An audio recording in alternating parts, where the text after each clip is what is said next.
नि सा गा पनि पनि धा पा पद पद गा नि ध सा नि सा गा पनि पनि धा पा पद पद गा नि ध सा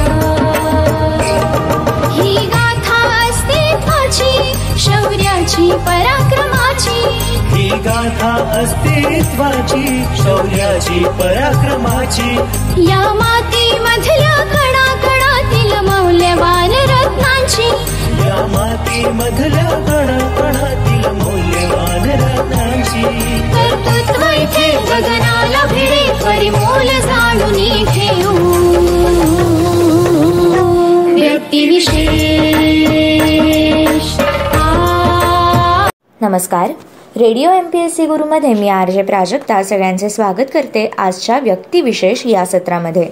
मित्रांनो, आजचे व्यक्तिविशेष आहे अमर्त्य सेन। अमर्त्य सेन हे जागतिक कीर्तीचे मानवतावादी बुद्धिप्रामाण्यवादी भारतीय अर्थशास्त्रज्ञ आहेत। भारतरत्न आणि अर्थशास्त्रातील नोबेल पुरस्काराचे मानकरी म्हणजे अमर्त्य सेन। कल्याणकारी अर्थशास्त्र, सामाजिक निवडीचा सिद्धांत तसेच दारिद्र्याच्या प्रश्नावर केलेल्या संशोधनाबद्दल त्यांना 1998 मध्ये अर्थशास्त्रातला पुरस्कार 14 ऑक्टोबर या दिवशी देण्यात आला होता। सेन यांचे कल्याणकारी अर्थशास्त्रातील मूलभूत समस्यांवरील पुढील योगदान अतिशय महत्त्वाचे आहे। पहिले योगदान म्हणजे सामाजिक निवडीचा सिद्धांत, दुसरे योगदान म्हणजे दारिद्र्याचा निर्देशांक, तिसरे योगदान कल्याणाचे निर्देशांक आणि दुष्काळाचे विश्लेषण। सेन यांचा जन्म 3 नोव्हेंबर 1933 मध्ये शांतिनिकेतन येथे एका सुशिक्षित आणि सुसंस्कृत कुटुंबात आशुतोष व अमिता या दाम्पत्यापोटी झाला। त्यांचे मातुल आजोबा क्षितिमोहन हे विश्वभारतीत संस्कृत व भारतीय संस्कृती हे विषय शिकवित। वडील आशुतोष हे डाक्का विद्यापीठात रसायनशास्त्राचे प्राध्यापक होते। सेन यांनी डाक्का येथील सेंट ग्रेगरी स्कूलमध्ये सुरुवातीचे शिक्षण घेऊन पुढे विश्वभारतीत इंटरपर्यंतचे शिक्षण घेतले आणि 1953 मध्ये कोलकात्याच्या प्रेसिडेन्सी कॉलेजमधून अर्थशास्त्र हा विषय घेऊन ते BA झाले। नंतर ते पुढील शिक्षणासाठी इंग्लंडला गेले। 1955 मध्ये ट्रिनिटी कॉलेजमधून तसेच केम्ब्रिजमधून त्यांनी दुसऱ्यांदा अर्थशास्त्र विषयात BA ही पदवी मिळवली। त्यानंतर त्यांनी तेथूनच 1959 मध्ये MA आणि त्याच वर्षी PhD या पदव्या संपादित केल्या। पुढे 1958 ते 1963 या काळात ते ट्रिनिटी कॉलेजमध्ये अधिछात्र होते। 1955 ते 1958 या काळात त्यांनी जादवपूर विद्यापीठ व 1963 व 71 या काळात दिल्ली स्कूल ऑफ इकॉनॉमिक्स येथे अध्यापन केले। नंतर 1971 ते 77 या काळात त्यांनी इंग्लंडमधील लंडन स्कूल ऑफ इकॉनॉमिक्स आणि 1977 ते 88 या काळात ऑक्सफर्ड विद्यापीठ येथे अध्यापन केले। अर्थशास्त्राबरोबरच त्यांनी तत्त्वज्ञान विषयाचा अभ्यास केला। त्यांनी 1988 ते 98 या काळात अमेरिकेतील हार्वर्ड विद्यापीठात अर्थशास्त्र आणि तत्त्वज्ञान या विषयांचे अध्यापन केले। त्यांनी 1998 ते 2004 पर्यंत मास्टर ऑफ ट्रिनिटी कॉलेज या पदावर नियुक्ती झाली। या पदावर काम करणारे ते पहिले भारतीय होत। त्यानंतर हार्वर्ड येथे लमॉन्ट युनिव्हर्सिटीत प्रोफेसर म्हणून त्यांनी काम केले। अर्थशास्त्रीय धोरणांचे समाजाच्या हितावर काय परिणाम होतात त्या धोरणांचे मूल्यमापन करणे हे कल्याणकारी अर्थशास्त्राचे उद्दिष्ट होय।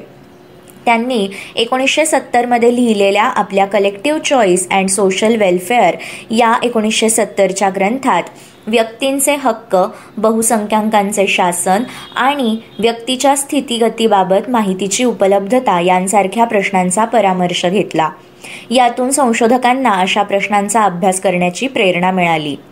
सेन यांनी समाजातील दारिद्र्याचे व कल्याणाचे निर्देशांक निश्चित केले। हे निर्देशांक पुढील 2 कारणांसाठी महत्त्वाचे ठरतात।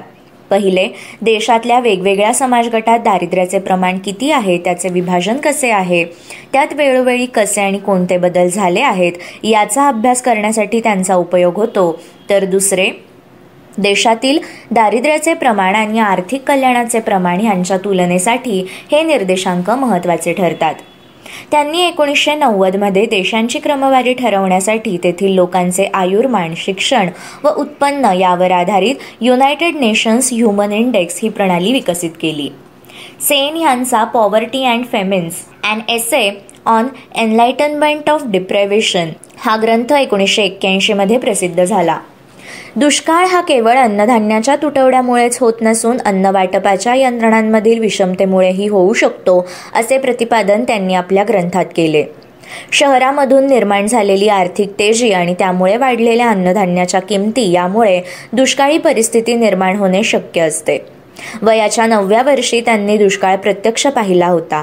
त्यात उपासमारीने लाखो लोक मरण पावले होते. वाढलेल्या किमतीत धान्य घेणे त्यांना शक्य नव्हते. अशी माणसे मृत्युमुखी पडली.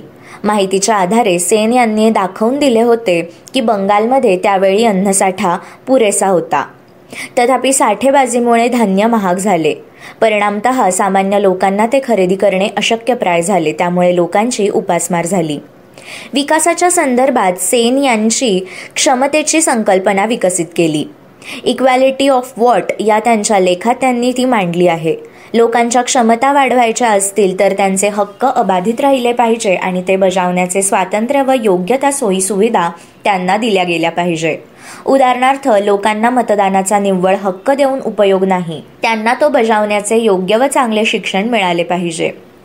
सेन यांनी 1990मध्ये न्यूयॉर्क रिव्ह्यू ऑफ बुक्समध्ये more than 100 million women are missing असा एक लेख लिहिला होता. त्यात त्यांनी विकसनशील देशांमधील लिंगभेद, दुष्काळ, दारिद्र्य आणि विषमता यावर मुलागामी स्वरूपाची विश्लेषणात्मक चर्चा केली आहे. आर्थिक विकासाचा विचार करताना त्यांनी आर्थिक वृद्धी आणि आर्थिक विकास यातील सूक्ष्म फरक स्पष्ट केला आहे. सेन हे राजकीय स्वातंत्र्याचे कट्टर समर्थक आहेत. अशी त्यांची धारणा आहे की आर्थिक वृद्धी प्राप्त करून घेण्यासाठी आर्थिक सुधारणांपूर्वी शिक्षण, सार्वजनिक आरोग्य यांसारख्या क्षेत्रात मूलभूत सुधारणा घडवून आणल्या पाहिजेत. त्यांच्या द आर्ग्युमेंटेटिव्ह इंडिया या ग्रंथात भारतीय संस्कृती, भारताची ओळख आणि इतिहास या विषयांशी निगडीत असे अनेक मार्मिक लेख समाविष्ट केलेले आहेत. सेन यांचा द आयडिया ऑफ जस्टिस हा ग्रंथ 2009मध्ये प्रसिद्ध झाला. कल्याणकारी अर्थशास्त्र आणि सामाजिक निवडीचा सिद्धांत यावर हा ग्रंथ आधारलेला असला तरी त्यात तात्विक विवेचन आहे. सेन यांनी विपुल स्फुटलेखन व ग्रंथलेखन केले असून त्यातील काही ग्रंथ पुढीलप्रमाणे: choice of techniques, collective choice and the social welfare, behaviour and the concept of preference, on economic equality, poverty and famines, an essay on enlightenment and deprivation, discounting for time and risk in energy policy, choice, welfare and management, resources, values and development, commodities and capability, on ethics and economics, food economics and enlightenments, hunger and public action, India, economic development and social opportunity, sustainable human development concepts and priorities, Human Rights and Asian Values, The Amartya Sen and the Jean Dress Obnimal, Development as Freedom, Region Before Identity, भारतीय राज्यों का विकास, आर्थिक विकास और स्वातंत्र्य अशी अनेक पुस्तके अमर्त्य सेन यांनी लिहिली. एड्स सूत्र, अनटोल्ड स्टोरीज फ्रॉम इंडिया यामध्ये भारतातील एड्सच्या संकटावरील निबंध याचा समावेश होतो. सेन यांनी अनेक सन्माननीय पदे भूषवली. त्यांनी 1984 साली इकॉनॉमिक सोसायटीचे अध्यक्षपद भूषवले. तसेच द इंटरनॅशनल इकॉनॉमिक असोसिएशनचे ते 1986 ते 1989 दरम्यान अध्यक्ष होते. इंडियन इकॉनॉमिक असोसिएशनचे अध्यक्षपद त्यांनी भूषवले आहे. त्याचबरोबर अमेरिकन इकॉनॉमिक असोसिएशनचेही ते अध्यक्ष होते. सेन यांनी कल्याणाच्या अर्थशास्त्राला नवा अर्थ, नवी दिशा दिली. त्याला तात्विक नैतिक अधिष्ठान प्राप्त करून दिले. त्यांच्या कार्याचे अनन्यसाधारण महत्त्व लक्षात घेऊन जगातील अनेक विद्यापीठांनी त्यांना सन्माननीय डॉक्टरेट पदव्या दिल्या. नंतर 1999मध्ये त्यांना सर्वोच्च भारतरत्न हा पुरस्कार प्राप्त झाला. त्याच वर्षी बांगला या देशाने त्यांना आपल्या देशाचे सन्माननीय नागरिकत्व दिले. 2012मध्ये अमेरिकेने त्यांना नॅशनल ह्युमॅनिटी मेडल देऊन सन्मानित केले. हा पुरस्कार पहिल्यांदा बिगर अमेरिकन तज्ज्ञाला दिला गेला. त्याचप्रमाणे 1950 पासून जर्मनीकडून दरवर्षी देण्यात येणाऱ्या जर्मन बुक ट्रेडचा 2020चा शांती पुरस्काराचे सेन मानकरी ठरले आहेत. वैश्विक न्याय, शिक्षण आणि आरोग्य सेवा यामध्ये सामाजिक असमानता नसावी या मुद्द्यावर त्यांनी केलेल्या असामान्य कार्यासाठी ते मानकरी ठरले. सन्मान चिन्ह व 25,000 युरो म्हणजे सुमारे 21 लाख रुपये या स्वरूपात हा पुरस्कार दिला जातो. सेन यांचे एकूण 3 विवाह झाले. त्यांनी 1960 मध्ये वनिता देव या विद्याव्यासंगी लेखिकेबरोबर पहिला विवाह केला.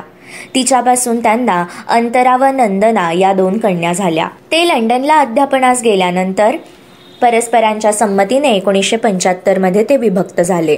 त्यानंतर 1978 मध्ये इव्हा कोलोर्नी या ज्यू महिलेबरोबर दुसरा विवाह केला. त्यांना इंद्राणी ही कन्या व कबीर हा मुलगा झाला. पण 1985 मध्ये इव्हाचे कर्करोगाने निधन झाले. त्यानंतर त्यांनी 1991 मध्ये इमा जॉर्जिना रॉथस्चाइल्ड या महिलेबरोबर तिसरा विवाह केला. सध्या सेन हे चीनमधील बीजिंग विद्यापीठातील Centre of Human and Economic Development स्टडीजचे संचालक आहेत. तसेच पंतप्रधानांच्या Global Advisory Council of Overseas इंडियन्सचे ते सदस्य होते. 19 जुलै 2012 रोजी त्यांची नालंदा विद्यापीठाचे पहिले कुलगुरू म्हणून निवड करण्यात आली होती. मित्रांनो, हे होते व्यक्तिविशेष अमर्त्य सेन. अशाच माहितीपूर्ण व्यक्तिविशेषांसाठी stay tune to radio MPSC Guru. आमच्या कार्यक्रमाच्या फीडबॅकसाठी तुम्ही आम्हाला व्हॉट्सॲपवर मेसेज करू शकता. त्यासाठी आमचा व्हॉट्सॲप नंबर आहे 8698869880 अर्थात 8698869880. मित्रांनो, ऐकत रहा radio MPSC Guru, spreading the knowledge, powered by spectrum academy सुरू केली होती. ती आज जगातील सर्वात प्रभावशाली आणि महाबलाढ्य सॉफ्टवेअर कंपन्यांमध्ये गणली